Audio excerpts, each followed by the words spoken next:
Hello engineers, welcome you all. मैं engineer mechanic corporate trainer आज आपके सामने दोबारा हाजिर हूं बड़े यूनिक टॉपिक के साथ जिसका नेम है how to read heavy structure drawing. कि जो हमारी सिविल इंडस्ट्री का सबसे ज़्यादा आसान काम है हम उससे ही ज़्यादा मुश्किल बना देते हैं। कि जो हमारे स्ट्रक्चर डिज़ाइनर हैं फुटिंग की जो बार्स प्रोवाइड कर रहे हैं स्पेशली कॉलम के लिए, उसका डाया जो होता है वो एक्स्ट्रा होता है, लेकिन वो ऊपर आते आते उसका डाया कम हो जाता है। वो हम क्यों करते हैं आज हम उसके ऊपर बात करेंगे, तो बने रहिएगा वीडियो के साथ।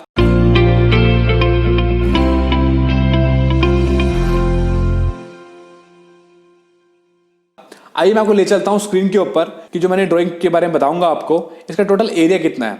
तो यहाँ पे मैंने SOW खोला हुआ है, स्कोप ऑफ वर्क। कि जब एक कॉन्ट्रैक्टर अपने क्लाइंट को बताता है कि मैं आपके प्रोजेक्ट का क्या क्या काम करने वाला हूँ, उसको हम बोलते हैं स्कोप ऑफ वर्क।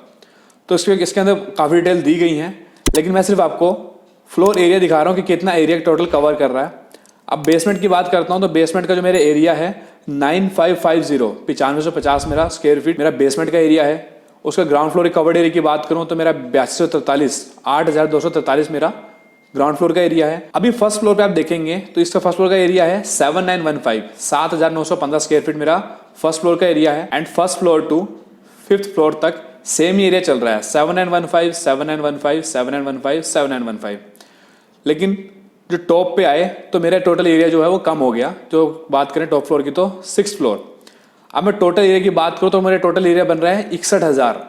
अब मैं क्यों बता रहा हूं कि जितने मेरे जो बिल्स बनते हैं तो मेरे दो तरीके से बनते हैं, या तो आइटम रेट बनते हैं या बनते हैं मेरा स्लैब रेट। तो यहाँ पे अगर जो कॉन्ट्रैक्टर अपना रेट फाइनल डालेगा यहाँ पे वो ये इसने जो डाला एरिया ये डाले स्लैब एरिया के हिसाब से वो रेट डालेगा अपना कि मैं पर स्क्वायर फीट आपको इतना चार्ज करूंगा क्लाइंट को। तो मैं बताता हूँ किस तरीके से। अब मैं खोलता हूँ इसका सेक्शन। तो सेक्शन आप देखेंगे तो सेक्शन में देखेंगे ये वाला जो एरिया है मेरा, ये मेरा बेसमेंट है, ये मेरा ग्राउंड फ्लोर है, then first, second, third, fourth, fifth and मेरा 6th फ्लोर। अब अगर मैं बात करूँ लेवल्स की तो यहाँ पे जूम कर रहा हूँ, दिखाता हूँ आपको कि जो बेसमेंट लेवल जो मेरा डाउन गया है ड्राइव वे लेवल से वो मेरा 14 फुट डाउन है। एंड दोबारा जूम करके दिखाता हूँ कि जो 0 लेवल से मैं लेके मेरी टोटल बिल्डिंग की जो हाइट गई 93.6, मतलब कि 93 फुट 6 इंच की मेरी टोटल बिल्डिंग की हाइट है। अब मैं आपको फुटिंग दिखाता हूँ। फुटिंग का जो सेक्शन है वो यहाँ पे दिया गया है, थोड़ा और जूम करता हूँ मैं इस पे। अब इस फुटिंग के अंदर जो मुझे और जूम करने में दिखता है तो यहाँ पे दिख रहा है कि 4 इंच की मैंने क्या करी हुई है, PCC करी हुई है। और जो मेरी फुटिंग की है मैंने, फुटिंग की जो हाइट है मेरी 2 फुट 6 इंच है। यहाँ से मुझे ये तो क्लियर हो गया। और यहाँ से वाला स्टील जो मैं आपको दिखा चुका हूँ पुरानी वीडियोज में कि मुझे फुटिंग का स्टील कैसे निकालना है। लेकिन अब ये जो हमारा मेन टॉपिक है जो कॉलम्स की बार है, कि जो ये बार यहाँ से लेके अब तक गई हैं कि यहाँ पे इसका डाया एक्स्ट्रा है, लेकिन अगर टॉप पे जब जाएगा ये माइमिंटू से कि जब यहाँ तक पहुँचेगा मेरा स्टील इस कॉलम की फाउंडेशन वाला यहाँ तक पहुँचेगा तो तब जाके इसके स्टील में कितना फ़र्क आएगा, कौन कौन सी बार्स लगेंगी, तो वो कहाँ पे दिया जाएगा एज पर स्ट्रक्चर ड्राइंग के हिसाब से वो दिया जाएगा कॉलम डिटेल्स के अंदर। तब हम खोलेंगे कॉलम डिटेल्स। अब ये हमारी कौन सी ड्राइंग है, हमारी कॉलम डिटेल्स की। अब थोड़ा जूम करता हूँ दोबारा इस पर मैं और आपको दिखाता हूँ कि किस तरीके से हमारी कॉलम्स की डिटेल दी गई हैं इन मल्टी स्टोरी बिल्डिंग के अंदर। अब मल्टी स्टोरी बिल्डिंग की बात कर रहा हूँ। अब यहाँ पे लिखा हुआ है फाउंडेशन टू 2nd फ्लोर, कि जो मेरा कॉलम है फाउंडेशन 2nd फ्लोर तक का जो कॉलम के जो बार लगी हैं वो कुछ इस तरीके से लगी हैं जो यहाँ पे दिया गया ड्राइंग के अंदर। लेकिन सबसे पहले हमने क्या रीड करना है कि हमारा कौन सा कॉलम है, कहाँ कहाँ ये बार लगनी है। तो C1 की जो शेप है वो मेरी स्क्वायर शेप है कि 1 feet 6 inch bye 1 feet 6 inch, मतलब 1.5 फीट बाय 1.5 फीट का मेरा कॉलम का साइज है। अब ये लिखा हुआ है मेन वर्टिकल स्टील। अब इस स्टील में लिखा है 1 to 12, 1 से लेके 12 तक equals to 25T। 25T stands for TMT bars and stands for dia, कि 25 mm डाया की TMT बार यूज करनी है कि 1 से लेके 12 तक। अभी आप यहाँ पे चेक करेंगे 1 2 3 4 जितनी भी नंबरिंग की है 1 से लेके 12 तक की सारी बार कितने की हैं, 25 mm डाई की। उससे आगे लिखा हुआ है टाइज। अभी टाइज भी लिखा हुआ है T1 8T @ 4 इंची सेंटर टू सेंटर। अब इसका मतलब है T1 और T2। इससे क्या समझते हैं, बड़ा इजी कॉन्सेप्ट है, क्योंकि मैंने आपको पहले ही बताया था सब कुछ ड्राइंग के ऊपर दिया गया है, हमने बस चेक करना है कहाँ कहाँ दिया गया है। अब T1 की और T2 की बात करता हूँ। अब मैं आपको दिखाता हूँ इसका कॉलम का सेक्शन पूरी बिल्डिंग का जो यहाँ पे दिया गया इसी ड्राइंग के अंदर। जो ने पहले दिखाया था आपको, ये हमारी फुटिंग है, फुटिंग से हमारा स्टील ऊपर तक गया है। अब यहाँ पे आप जरा ध्यान से देखना अब इसके अंदर लिखा हुआ है जोन ए टाइज T1। अभी जोन ए दिखा रहा है, उससे आगे ऊपर देखेंगे तो जोन बी दिखा रहा है, ये T2 लिखा हुआ है यहाँ पे। एंड देन दोबारा देखेंगे जोन ए टाइज T1 दिखा रहे हैं यहाँ पे। अब इससे क्या समझ में आता है, अब इससे ये समझ में आता है हमको कि जो मेरी हाइट है टोटल, जो मेरी ये हाइट है, इस टोटल हाइट का 1/4 एरिया, इसका 1/4 पार्ट जो है मेरा वो T1 जोन में आएगा, जैसे कि यहाँ पे देख पा रहे होंगे आप। तो T1 जोन में क्या है, मेरा जो स्टीरप्स है, जो लेटरल टाइज लगी हुई हैं, इनकी स्पेसिंग कम दिख रही होगी आपको यहाँ पे, लेकिन सेंटर की बात करूँ यहाँ पे स्पेसिंग ज़्यादा है। तो ऐसा क्यों किया गया, सबसे पहले ये रीज़न जान लेते हैं एक बार, कि जितने हमारे जंक्शंस होते हैं, जंक्शंस के ऊपर हमारा लोड का इम्पैक्ट ज़्यादा होता है, इसलिए हम जंक्शंस में ज़्यादा स्पेसिंग का स्टीरप्स नहीं प्रोवाइड करते। तो जंक्शंस में हमेशा हम कम स्पेसिंग प्रोवाइड करते हैं लेटरल टाइज में, ताकि जो हमारा बॉन्ड बना सके। अगर मैं आपको एग्जांपल के थ्रू समझाऊं तो सपोज दैट कि ये हमारी ब्रिक वर्क है, और ब्रिक वर्क के ऊपर मैं ऊपर से हैमरिंग कर रहा हूँ, तो हैमरिंग करते हुए मेरी ऊपर की 3 से 4 ब्रिक के ऊपर इफेक्ट आएगा, बाकी 4th 5th ब्रिक से मेरा कोई इफेक्ट नहीं दिखेगा। तो वही सेम चीज़ यहाँ पे भी है कि जब यहाँ पे लोड ज़्यादा पड़ रहा है तो उसका इम्पैक्ट कुछ यहाँ तक आएगा बस, उसके बाद बीच में उसका इम्पैक्ट इतना नहीं पड़ेगा, इसलिए यहाँ पे स्पेसिंग हमने ज़्यादा दी गई है। सेकेंड रीज़न यहाँ पे ओवरलैप लिखा हुआ है, ओवरलैप जोन।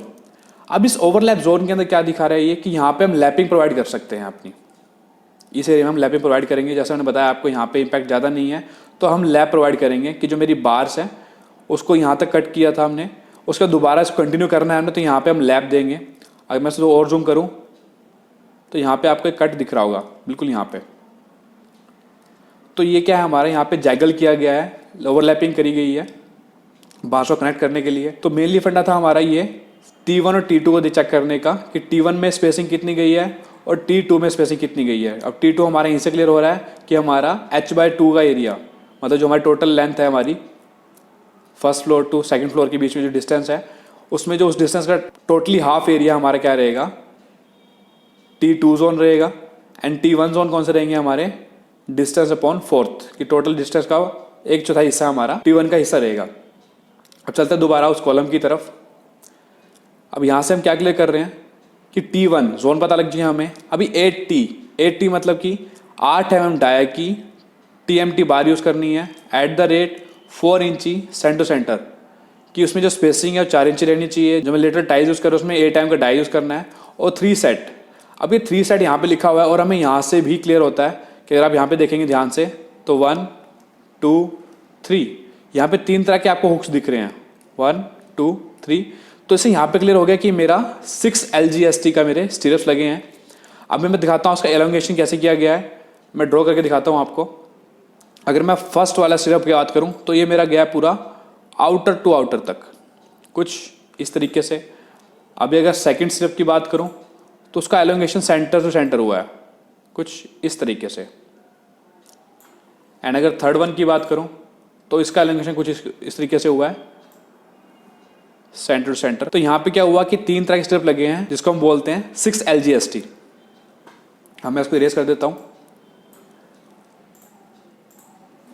अब दूसरा देखेंगे हम यहाँ पे C2, टोटल हमारे यहाँ पे C1 टू लेके C1 टू C13, मतलब 13 तरह के कॉलम यूज हुए हैं। आप देख सकते हैं हर एक कॉलम का साइज चेंज है C1 टू C13 का। तो हमें और क्या चेक करना है कि जब फाउंडेशन से गई है, वो फाउंडेशन इन द सेंस कि फाउंडेशन टू सेकंड फ्लोर तक जो मेरी बार्स गई हैं, C1 के केस में तो अगर यहाँ पे डेटा नहीं दिया गया तो मेरी सारी बार्स कहाँ तक गई हैं, ऊपर तक गई हैं। लेकिन C2 के केस में आप देखेंगे, थोड़ा दोबारा जूम कर देता हूँ मैं इस पर। C2 के केस में देखेंगे आप कि 1 to 4 की जो चारों तरफ की बार है, 1 2 3 एंड 4 कि ये चारों बार हैं। तो जो भी कॉलम्स के चारों एजेस की बार्स होती हैं वो हमारी मेन बार्स होती हैं। तो हमारी मेन बार्स का डाई कितना दिया हुआ है, 25 mm का। एंड उसके अलावा जो बची हैं 5 to 12 तक वो हमारी 20 डाई की लगी हैं, कि फाउंडेशन में, कि फाउंडेशन से लेके सेकंड फ्लोर तक हमारी जो बार्स लगी हैं 5 नंबर से 12 नंबर तक लगी हैं 20 mm डाई की। तो सेम ऐसे ही यहाँ पे स्पेसिंग दी गई है। T1 जोन में 4 इंच की स्पेसिंग है, 8 mm का डाई यूज़ किया है, और 6 LGST हमारे सिर्फ लगे हैं, सेम इस तरीके से ही। अभी यहाँ पे T2 जोन भी सेम ऐसे ही किया गया, 8 mm का डाई यूज़ किया सिर्फ के अंदर, और 8 इंच की स्पेसिंग करी गई है। लेकिन अगर यहाँ पे देखें आप second floor to 5th floor में सेम कॉलम को, C2 को ही, इसकी बार्स में फ़र्क आ चुका है। 1 टू 12 हमारी टोटल जो इतनी बार्स लगी हैं वो कितने की लगी हैं, 20 mm डाई की। उससे आगे ले चलता हूँ आपको, 5th floor to terrace, 5th floor to terrace तक। इसमें दोबारा फ़र्क आ चुका है 1 to 4 कि जो अब हमारी मेन बार्स हैं वो कितने mm डाई की हैं, 20 mm डाई की। एंड 5th to 12 जो बार्स लगी है हमारी 16 mm डाई की लगी हैं। अब इसके पीछे हम जानते हैं कि मेन रीज़न क्यों है कि स्ट्रक्चर डिज़ाइनर ने ऐसा क्यों किया।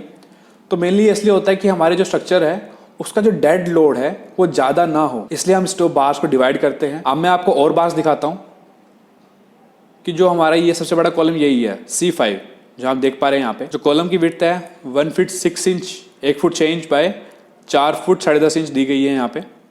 अभी इसमें आप ध्यान से देखें तो काफ़ी चीज़ें आपको ध्यान से सीखने को मिलेंगी। 1 to 26 की मतलब कि 1 से लेके 26 तक की 26 बार यूज़ हुई हैं इस कॉलम के अंदर, जिसमें हर बार का डाया कितना है, 25 mm का डाया है। अब उससे आप देखेंगे T1 जोन, अब यहाँ पे लिखा है 10T @ 4 inches centre to centre. अब यहाँ पे क्या है कि 10 mm का बार यूज़ हुआ है लेटरल टाइज के लिए, 4 इंच की स्पेसिंग है और 4 सेट्स। अब 4 सेट्स से आप और जूम करके देखेंगे तो आपको क्लियर हो जाएगा कि 4 सेट्स के बारे में क्यों बात कर रहा हूँ मैं। तो सबसे पहले ये देखा आपने 1 2 3 4। अब हम बात करें दोबारा कि यहाँ पे 26 बार्स लगी थी 25 mm डाई। अभी नेक्स्ट जो आते हैं कि यहाँ पे जूम आउट करता हूँ तो यहाँ पे आप देखेंगे ये वाला जो एरिया था, ये वाला एरिया था मेरा फाउंडेशन टू 2nd फ्लोर। अब मैं दोबारा आता हूँ उसी पे, इससे नेक्स्ट वाला एरिया मेरा है 2nd floor to 5th floor. अब इसके अंदर क्या हुआ 1 to 26 20 की होगी सारी बार्स। तो यहाँ पे सिर्फ ये चीज़ ध्यान देनी है आपको साइड के ऊपर, तो कि हमें जब ये बार्स लगवा रहे हैं तो जब इसके लैपिंग दे रहे हैं तो लैपिंग का ध्यान रखना है। जैसे उन्होंने मेंशन किया अपने ड्राइंग के अंदर, not more than 50% steel should be use as overlapping, कि जितनी मेरी बार्स लगनी है उसमें जो लैपिंग है 50% ज़्यादा ना हो। मान लो यहाँ पे 26 बार लगनी है मेरी, तो 26 में 13 का आप लैप दे सकते हो एक बारी में, बाकी का लैप आपको बाद में देना है। तो आपको सिर्फ यही सेट देखना पड़ता है वहाँ पे ड्राइंग पे कि कहाँ मैं लैप प्रोवाइड कर सकता हूँ, और स्पेशली मुझे लैप कहाँ प्रोवाइड करना है H/2 के एरिया में, कि जो मेरा T2 जोन है उस जोन के अंदर मुझे लैप प्रोवाइड करना है। नेक्स्ट देखता हूँ कि ये जो एरिया था मेरा, ये एरिया मेरा 2nd floor to 5th floor तक था। अभी मैं चलता हूँ दोबारा ऊपर और आपको दिखाता हूँ कि जो 5th फ्लोर टू टेरेस है, अभी इसी बड़े कॉलम का क्या हुआ, दोबारा मेरा स्टील कम हो गया, उसका डाया कम हो गया। तो दोबारा यहाँ पे लैपिंग का ध्यान रखना है। 1 to 8 था मेरा 20T एंड 9 to 26 मेरा कितना हो गया 16T, कि जो हमारी मेन बार्स है 1 2 3 4। अब जो चारों तरफ ऐसे लगते हैं मैंने आपको पहले ही बताया वो हमारी मेन बार्स हैं। उसके अलावा 5 6 7 एंड 8, अभी ऊपर की चारों और नीचे की चारों हमारी मेन बार हो गई हैं क्योंकि जिसके हैवी डाया है। एंड बाद में 9 to 26 बाकी सब मेरी 16 डाई की लगी हैं। एंड जोनिंग की बात करें तो T1 T2 सेम लगी है हमारी, सेम स्पेसिंग पे। तो कुछ इस तरीके से चीज़ों को देखना होता है क्योंकि हर एक डाटा ड्राइंग के ऊपर दिया गया है। अब मैं आपको एक और चीज़ दिखाता हूँ कि सबसे आसान काम है, आपको अपने तरफ से कुछ भी सोचना नहीं है। अगर मैं यहाँ की बात करूँ ऊपर की टेरेस रूफ की, तो यहाँ पे दिया हुआ है जो मेरी एंकरेज लेंथ होती है, ये लेंथ जाती है मेरी अंदर की तरफ। इसका डाई हम ज़्यादातर लेते हैं 50D, इसकी जो लेंथ लेते हैं हम लेते हैं 50D। लेकिन यहाँ पे इन्होंने यही मेंशन किया कि आपको 41D लेनी है, मतलब हमें खुद से कुछ नहीं करना, सिर्फ ड्राइंग पढ़नी और हमने एग्जीक्यूट करवाना है। तो इतना आसान होता है ये स्ट्रक्चर ड्राइंग पढ़ना समझना, इसके अलावा हमें कुछ भी अलग से करने की ज़रूरत नहीं है। अब मैं आपको इस हैवी ड्राइंग का एक कॉलम मार्किंग भी दिखा देता हूँ कि किस तरीके से यहाँ कॉलम मार्क किए गए हैं, कि लगभग मेरे यहाँ पे 29 कॉलम यूज़ हो रहे हैं। अगर मैं स्पेसिफिक काउंटिंग करूँ अलग अलग की, वैसे मार्किंग की गई है C13 तक की गई है। अब जैसे यहाँ पे आप देख रहे हैं ये मेरी राफ्ट फाउंडेशन है, मेरे यहाँ पे लिफ्ट आनी है तो इसलिए मैंने यहाँ पे पूरा ब्लैक आ रखा है। यहाँ पे इसका भी सेम RCC की ड्राइंग होती है अलग से, वो आपको चेक करनी है, लेकिन सेम कॉन्सेप्ट है, आपको हर चीज़ गिवन रहेगी ड्राइंग के ऊपर। आपको बिल्कुल भी परेशान नहीं होना, खासतौर पर स्ट्रक्चर ड्राइंग पढ़ते हुए, क्योंकि स्ट्रक्चर डिज़ाइन ने हर चीज़ आप उसके लिए डिज़ाइन की है, आपको सिर्फ देखना है और एग्जीक्यूट करवाना है। अब दोबारा चलते हैं कॉलम डिटेल्स के अंदर। तो यहाँ पे यही डाटा था जो एक दिया गया था। अभी हमें क्या है, हर फ्लोर के हिसाब से डिवाइड करना होता है। तो जैसा कि आपने देखा ड्राइंग्स के अंदर हमें सिर्फ हर चीज़ गिवन है, हमें सिर्फ उसको देखना है और एग्जीक्यूट करवाना है। तो इतना ही आसान होता है स्ट्रक्चर ड्राइंग का BBS भी निकालना, कि आपको लेंथ पता लग चुकी है, उसके आपने कैलकुलेशन करनी है और आपने उसका BBS बड़े आराम से निकाल पाएंगे। क्योंकि जब आप इंफॉर्मेशन को पढ़ पाएंगे तभी आप उसकी प्रॉपर कैलकुलेशन कर पाएंगे और अच्छे से एग्जीक्यूट कर पाएंगे। और अगर फिर भी आपको कोई इश्यूज आते हैं, कुछ प्रॉब्लम आती हैं, तो सिविल गुरुजी आपके लिए अवेलेबल है 24/7। आप मार्क कीजिए कि आपको क्या सीखना चाहते हैं, तो आप भी बिल्कुल स्ट्रक्चर ड्राइंग को अच्छे से पढ़िए, चीज़ों को समझिए और ऑलराउंडर बनिए, क्योंकि ये टाइम ऑलराउंडर का है। एंड मैं आपके लिए ऐसे ही कंटिन्यू वीडियो लाता रहूँ। तब तक आप बने रहिए सिविल गुरुजी के साथ। जय हिंद, जय भारत।